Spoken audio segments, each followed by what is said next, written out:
దాని వల్లే కదా జరుగుతుంది అనేది కాదు సార్. నేను అడుగుతున్నా, ఆ లెవెల్లో వెళ్తున్నటువంటి జనాలు ఈరోజు పవన్ కళ్యాణ్ గారు ఆంధ్రప్రదేశ్ లో 20 రోజుల నుంచి లేకుండా నీకు కేరళ లేకపోతే తమిళనాడు గుడుల చుట్టూ ఎందుకు తిరుగుతున్నాడు అంటే మతం తోటి ఫిల్అప్ చేయదలుచుకున్నారా? బీజేపీ అలానే చేస్తుంది ఇప్పుడు, అదే రాజకీయం చేస్తుంది. లేకపోతే ఏంటి సార్ ఇది? మీరు మొత్తం మతం వైపు మళ్ళించి సెక్యులర్ అని రాజ్యాంగంలో రాసుకున్న తర్వాత రాజ్యాంగం అంటే మీకు నచ్చదు, అంబేద్కర్ అంటే మీకు నచ్చదు. అంబేద్కర్ ఏమన్నారు? అంబేద్కర్ అంబేద్కర్ అంబేద్కర్ అనుకుంటూ పోతే మీకు పుణ్యం వస్తుందా? పార్లమెంట్ లో మాట్లాడారు రమేష్ అన్నాడు. ఏమంటే పుణ్యం వస్తుంది? గంగాలో మునిగితే పుణ్యం వస్తుందా? వచ్చే పరైతే ఇప్పుడు 50 కోట్ల మంది మునిగారు పంచత్. వాళ్ళందరూ కూడా నాకు చెప్పండి, మీరు అందరూ ధనవంతులు అయిపోయారు, వాళ్ళందరూ కూడా ఖచ్చితంగా స్వర్గానికే పోతారు, నరకం స్వర్గం ఉన్నాయో మనకు తెలీదు చెప్పమని వాళ్ళకి నమ్ముకుంటే ఉండొచ్చు. చేయండి. వాళ్ళందరూ కూడా బట్టలు ఇప్పేసి గంగా నదిలో మునిగిచ్చారు కదా. ఐఎమ్ సార్, నేను వ్యతిరేకంగా మాట్లాడటం లేదు. వాళ్ళందరినీ కూడా వాళ్ళు డెవలప్ చేయండి. మీరు ఎట్లా డెవలప్ అవుతారు?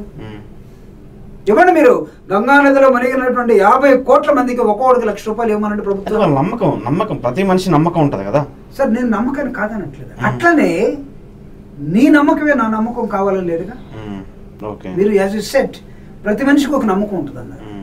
అదే కదా భారత రాజ్యాంగం. సెక్యులర్ అంటే అన్ని మతాలు, ప్రాంతాలు, భాషలు, భావాలు వీటన్నిటిని గౌరవించమనే కదా. మన దగ్గర పోచం ఎందుకు ఉందండి? ఎందుకుంది మన దగ్గర? లేకపోతే దుర్గమ్మ టెంపుల్ ఎందుకు ఉంది? మన ఇక్కడ ఉన్నటువంటి ఎన్ జనార్దన్ రెడ్డి గారు, పాత లీడరు, పి జనార్దన్ రెడ్డి గారు, ఇక్కడ ఉన్నటువంటి హైదరాబాద్ లో ఎన్ని లోకల్ గాడెసెస్ పెట్టాడు ఆయన. చాలా టెంపుల్స్, ఎన్ని టెంపుల్స్ కట్టాడు. దీన్ని మొక్కుదామా? అయోధ్య మాత్రమే మొక్కుదామా? లేకపోతే గుణదల్లో ఉన్నటువంటి చర్చిని మొక్కుదామా? లేకపోతే జెరూసలేం మాత్రమే పోదామా?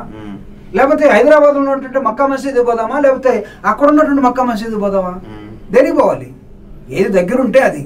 ఎవరు నమ్మకాన్ని బట్టి మొక్కుతాం, పుట్టను మొక్కుతాం, జంతువుని మొక్కుతాం, సూర్యుని కనబడే సూర్యుని మొక్కుతాం, గడ్డిని మొక్కుతాం.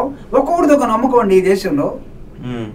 సర్వమతాల ఉన్నతమే కదా భారతదేశం కదా. కానీ నువ్వేం చెప్తున్నావు? హిందుత్వం ఒక్కటే అనేదాన్ని తీసేసి ఒకవైపేరండి, లేకపోతే మిమ్మల్ని కథం. ఇప్పుడు అదే దాన్ని నేను ఇక్కడ చంద్రబాబు నాయుడు గారు ఆంధ్రప్రదేశ్ లో సంపద సృష్టిస్తాం అన్నదాన్ని వదిలేసి రాష్ట్రంలో ఇంతకు ముందు గతంలో ఎవడైనా సరే మాకు వ్యతిరేకంగా మాట్లాడిన వాడు ఉంటే వాడిని ఖచ్చితంగా ఎక్కడున్నా పట్టుకొని వచ్చి వాడిని అరెస్ట్ చేసి లోపల వేస్తాం.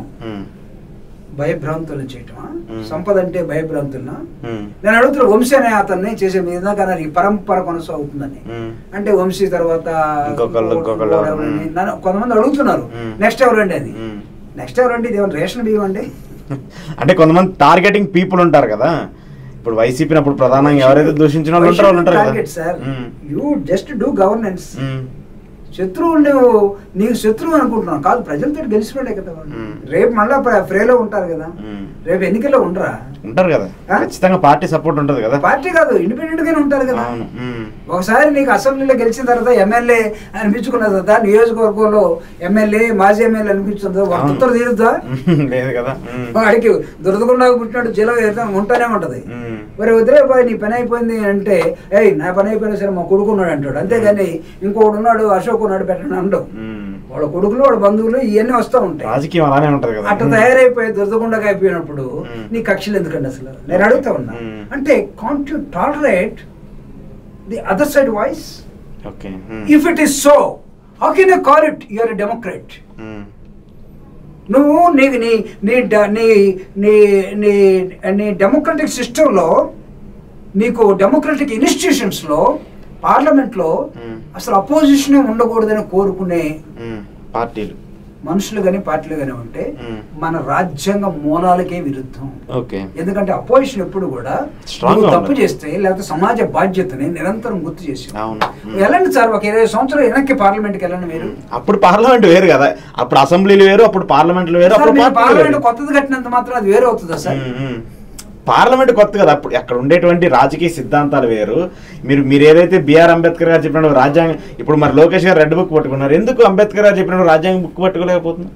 దే ఆర్ చేంజ్డ్ కదా. వాళ్ళ పొలిటికల్ సిస్టమ్ ఎలా మారిపోయింది, మేము అలా మారిపోయాం అని చెప్పి చెప్తున్నారు. రాజ్యాంగం మారదు కదా. రాజ్యాంగం మారదు, మనుషులు మారుతున్నారు కదా. రాజ్యాంగం మీద ప్రమాణ స్వీకారం చేసి నువ్వెట్ట మారుతావు అసలు?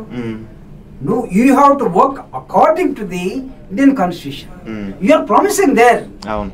కానీ పాలిటిక్స్ అలా ఉండదు కదా sir, political system is different కదా. బిజినెస్ మీరు చెప్పారు కరెక్ట్, భంగం జరుగుద్ది. మీరు కూడా రాజకీయాల్లో ఉన్నారు కాబట్టి. నెక్స్ట్ జనరేషన్ నువ్వు తయారు చేయకుండా నేనే వ్యవస్థాపక అధ్యక్షుడిని, ఎవడు అధ్యక్షుడు కాదు. రిజిస్ట్రేషన్ ఏమో మీరు రిజిస్ట్రేషన్ ఆఫీస్ పోతే మీరు ఒక సంఘము ఒక రాజకీయ పార్టీ మీరు ఎలక్షన్ కమిషన్ లో కూడా రిజిస్ట్రేషన్ చేయాలంటే ఇట్ హాస్ బీన్ రిజిస్టర్డ్, అంతేగాని వ్యవస్థాపక రిజిస్టర్ అని ఉండదు.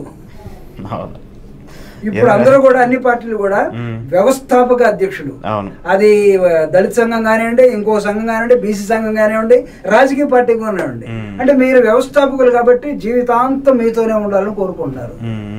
Totally fault. Fault is with you. నీ మైండ్ ఇంకా అప్గ్రేడ్ కాలేదు. నెక్స్ట్ జనరేషన్కి అప్పచెప్పండి. 90 ఏళ్ళు 100 ఏళ్ళు నేనే ఉండాలి, ఆ వ్యవస్థ కాదండి ఇది. Political democracy 5 years, you are there 10 years, ప్రజలు ఇంకా ఆశీర్వదించారు, 15 సంవత్సరాలు ఇచ్చారు, గౌరవంగా తప్పుకోండి అంతే. నేను నాకు అవకాశం లేకపోతే ఒకవేళ పొరపాటున బీసీకో ఎస్సీకో ఎస్టీకో రిజర్వ్డ్ అయితే మళ్ళీ ఇంకొకళ్ళు ఏమైనా తీసుకొచ్చి నేనే